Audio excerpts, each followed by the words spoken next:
My name is Reverend Alfonso Wyatt. I am an associate elder on the staff of the Greater Allen Cathedral of New York and a D-Min student at New York Theological Seminary.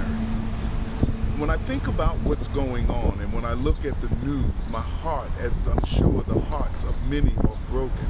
To look at oil just gushing up from miles down and becoming a hazard, an ecological hazard. I think back to the alchemists who tried to turn base metal into gold. Well, this is reverse alchemy. And when that which is already valuable has become baseless.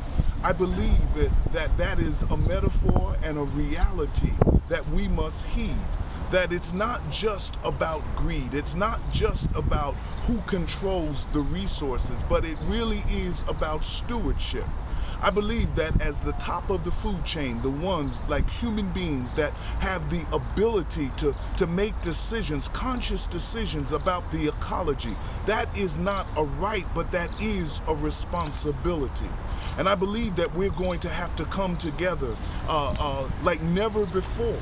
People who have not even voiced and who don't, in a sense, measure in the world's economy. We're going to have to let our voices be heard. The fact that we live in a globalized economy means that we are intertwined in ways like never before. And as BP loses oil in the ground, we have pensioners in Great Britain who are losing their money because of their investments that is going to waste. We have to look at and be concerned about sea turtles. We have to be concerned about the birds and the fish in the sea and those who make a living from that. I believe that in the Garden of Eden and in the creation we find that God made the earth and it was good. It is up to us to make this not only good but great. And that is to be viable and caring stewards of resources. This is an abomination. This is something that we are going to have to fix and can never happen again.